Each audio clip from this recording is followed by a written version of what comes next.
2024년 3월 7일 사순 제3주간 목요일 제1독서 에레미야서의 말씀입니다. 주님께서 이렇게 말씀하신다. 나는 내 백성에게 이런 명령을 내렸다. 내 말을 들어라.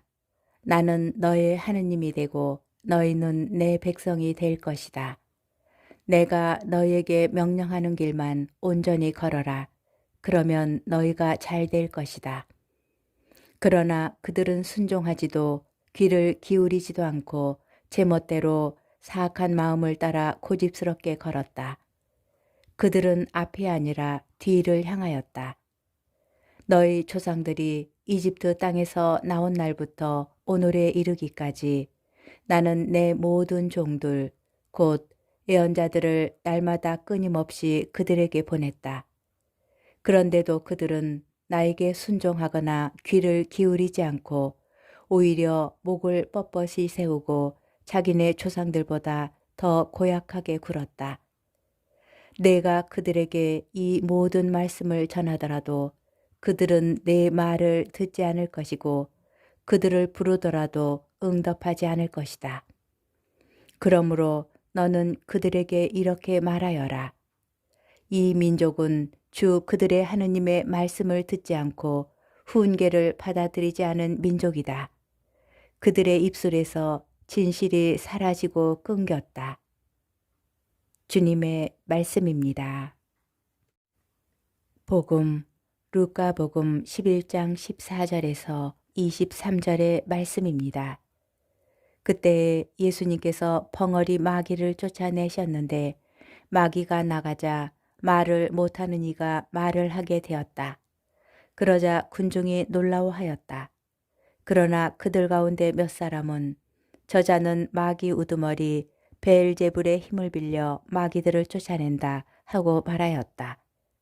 다른 사람들은 예수님을 시험하느라고 하늘에서 내려오는 표징을 그분께 요구하기도 하였다. 예수님께서는 그들의 생각을 아시고 이렇게 말씀하셨다. 어느 나라든지 서로 갈라서면 망하고 집들도 무너진다. 사탄도 서로 갈라서면 그의 나라가 어떻게 버티어내겠느냐. 그런데도 너희는 내가 베엘제불의 힘을 빌려 마귀들을 쫓아낸다고 말한다. 내가 만일 베엘제불의 힘을 빌려 마귀들을 쫓아낸다면 너희의 아들들은 누구의 힘을 빌려 마귀들을 쫓아낸다는 말이냐.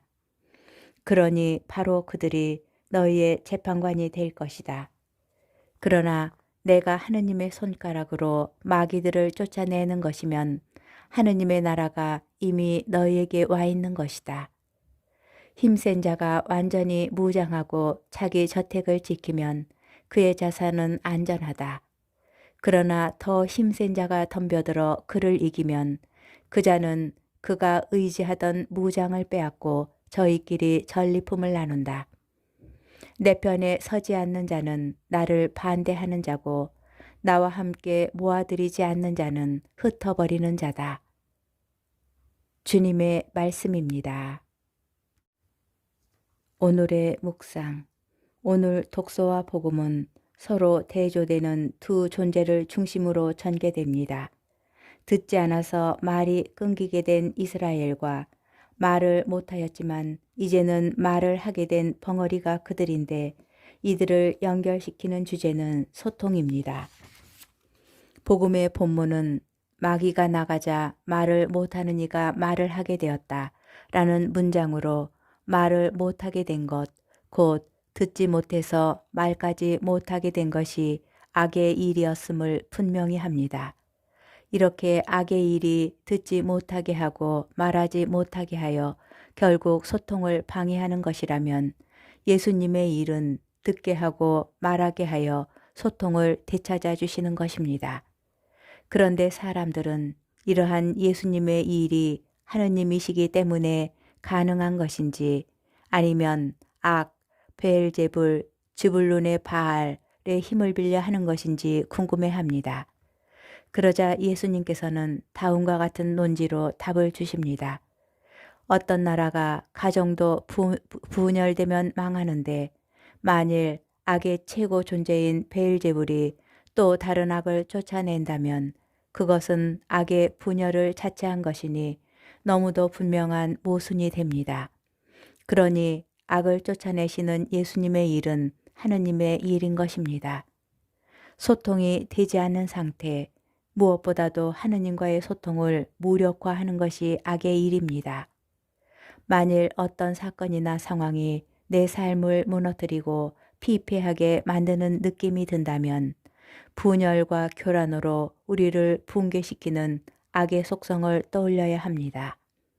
그리고 선명하게 호소하시는 하느님의 말씀을 기억하여야 합니다. 내 말을 들어라. 내가 너희에게 명령하는 길만 온전히 걸어라.